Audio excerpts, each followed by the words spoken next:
Cloudy and 80 at O'Hare. Your next news update is at 9.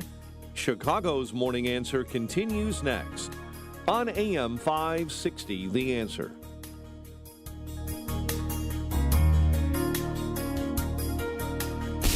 Now, from the Signature Bank Studios. Only the biggest stories, only the biggest guests, and only the biggest opinions. This is AM 560, The Answer. Top of the morning, Dan and Amy. Governor Jelly Belly's wife, MK, remarking on the convention that was last week, really celebrated the feminine energy that was preeminent during the New Bolshevik Party's confab there. And picking up on that feminine energy is a Princeton-educated propagandist, Catherine Rampell, who is a columnist for the Bezos Post. Move over, Ryan Gosling. The modern female fantasy is embodied by the man who might soon become our first gentleman. Emhoff appears to be a genuine mensch with an impressive career. He's smitten with his wife and supports her ambitions, as is obvious from his convention speech and their sweet interactions on the campaign trail. But most important for this sexy sobriquet, what? Emhoff is secure enough with his own masculinity to sometimes prioritize his wife's ambitions over his own. What a hunk. You know that is. Okay. All right, You know I hate that drop. I tried to keep it together. He defines sexy. I was thinking of another four-letter word for him, but it wasn't hunk. All right. Well, just Doug Emhoff, new sex symbol. The modern woman's dream man, Doug Emhoff. Because he left. Go No. dog. And he's a hero and a true believer in feminism because he left his law practice so that he could live in D.C. with his wife. Yeah. Is that what makes him the cat's meow? Yeah, that's dog. I mean, she's the vice president. I mean, hello. Again, Dog Emhoff makes Alan Alda look like Spartacus, and that is center cut for today's woman. So we're told from the Princeton-educated propagandists of the world. Something else. Speaking of propagandists, boy, I tell you, this memory problem that the D.C. press corps has. Here was Kamala Harris in 2020 when she was running for president.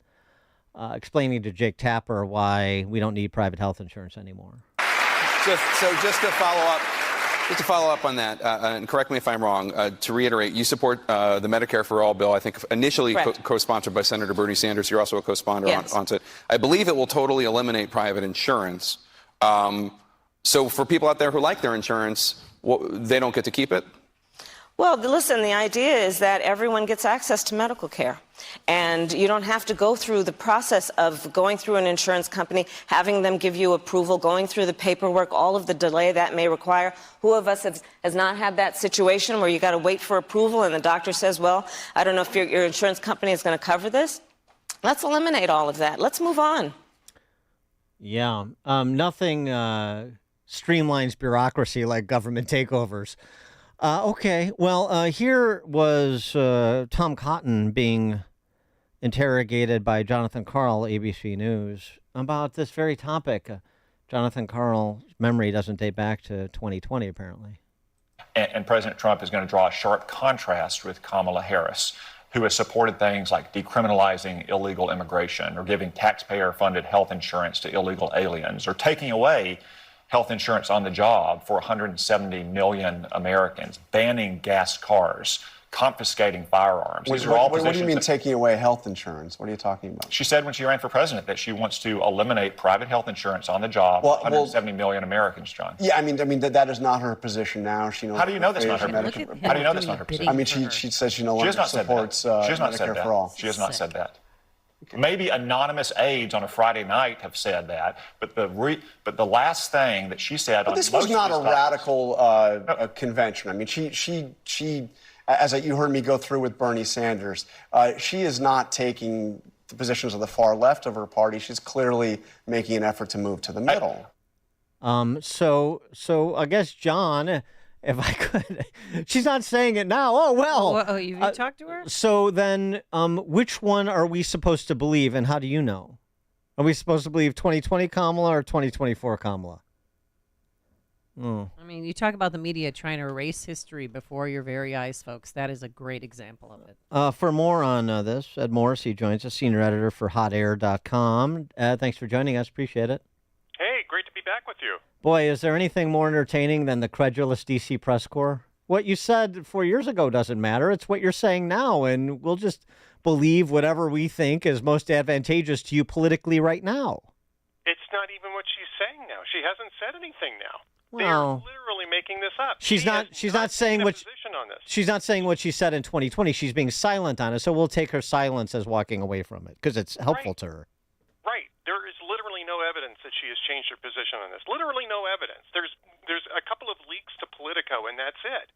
Right? I mean, the only thing that she's actually come out and taken a stand on has been to make the current administration policy more radical in imposing federal price controls on groceries, right? That was a week and a half ago where she talked about price gauging. Yes. I mean, she meant gouging. She didn't even know the lingo, right? She said price gauging rather than price gouging and then continued on because she has no idea what this means. Well, she didn't know how gouge was spelled. That's why she mistook. I think she knows what she's saying is wrong. Mistook the what was on the teleprompter as could happen. She doesn't know what she's saying on this.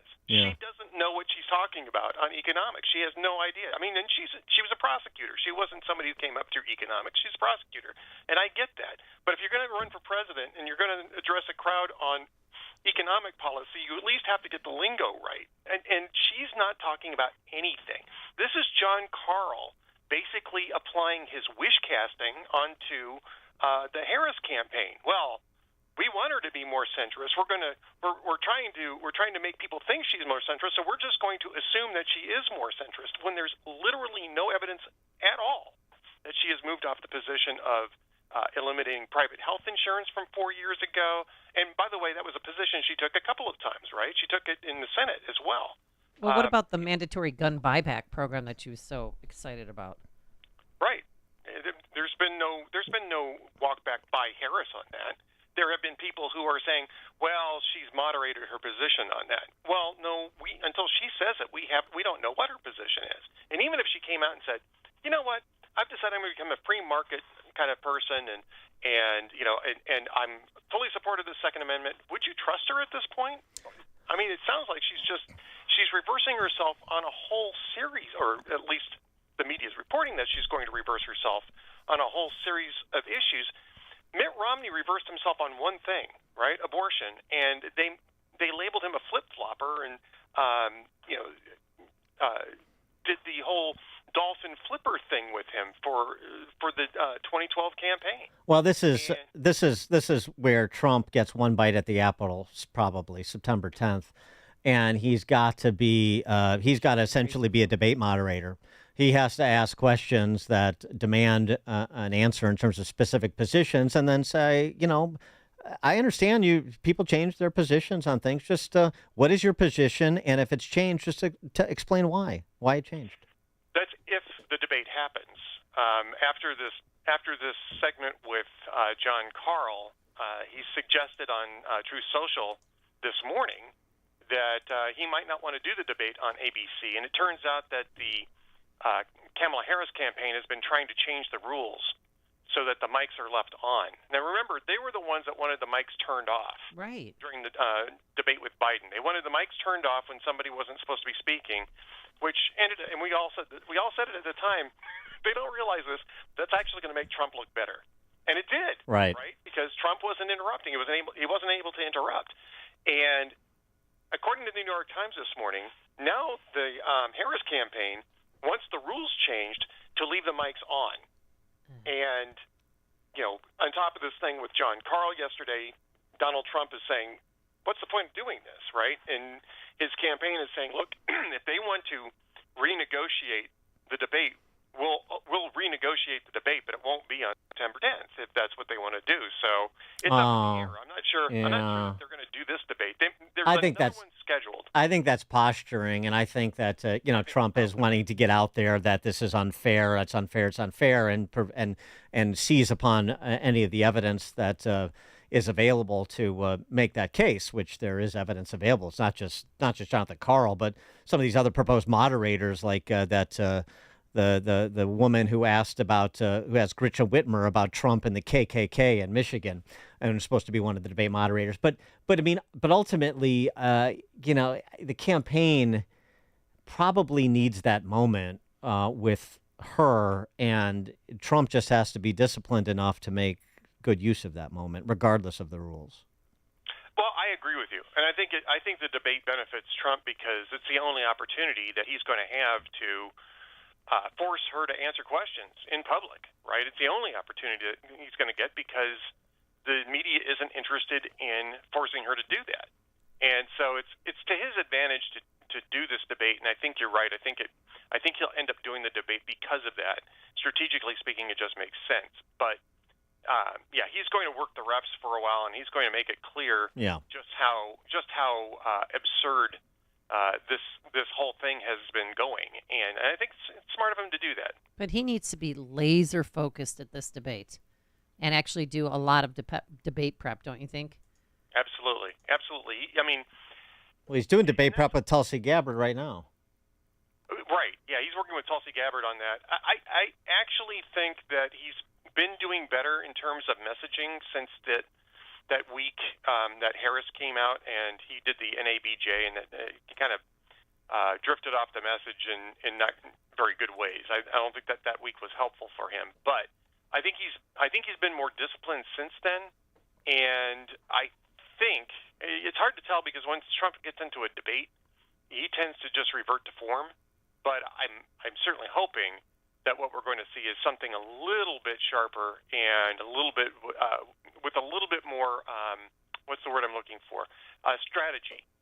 Yeah. More strategic. Yeah, he was pretty good on Friday with Bobby Kennedy Jr.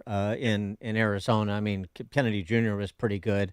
And then the intersection between the two, they're both acknowledging their disagreements, but the intersection of the two with respect to the political ruling class in D.C. and to the forever wars and so forth. I thought that was pretty strong, and I think RFK probably, as a surrogate, can probably do some of the attacking of Kamala Harris that J.D. Vance doesn't want to do, maybe, and also bring some of his voters in those battleground states into Trump's camp, don't you think? Yeah, no, I think so, and I think what it does really is it bolsters his contention that he's the person who can call to the center. He's the person who wants to unify, and that he can draw people across the aisle in a legitimate way, not by forcing them to become MAGA, but just simply respecting the differences and working with them on the things that they agree on, which is the model that he's trying to work here with Robert Kennedy. And that, I think, might go a long ways with people who are lower information voters who just get tired of the fact that it's just constantly, this sort of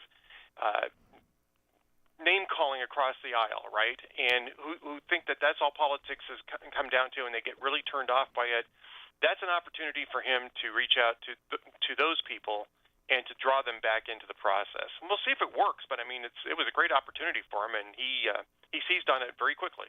Bobby Kennedy Jr. said maybe more Democrats might be coming over to join him and Tulsi Gabbard.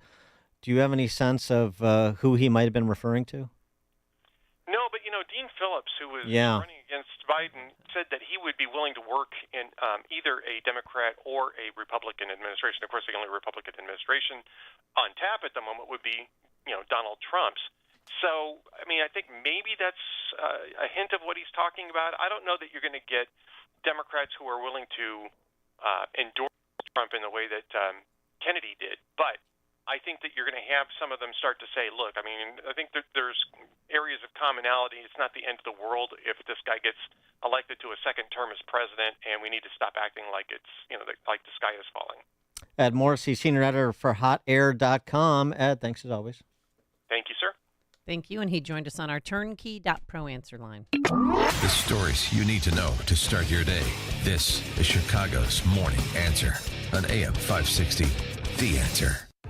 Attention, anyone with high blood pressure. If you want to seriously control your blood pressure and not be a walking time bomb, Order 120 Life today. 120 Life is an amazing blend of superfruit juices that can actually help lower your blood pressure. It's been endorsed by thousands of health professionals and doesn't have the side effects of medication. With ingredients that have shown to naturally help control blood pressure, 120 Life could be the natural game changer in your life. Try it for yourself, risk-free, with a 2-week trial pack. Go to 120life.com and use coupon code 560 to save 15% and get free shipping. 120 Life is so sure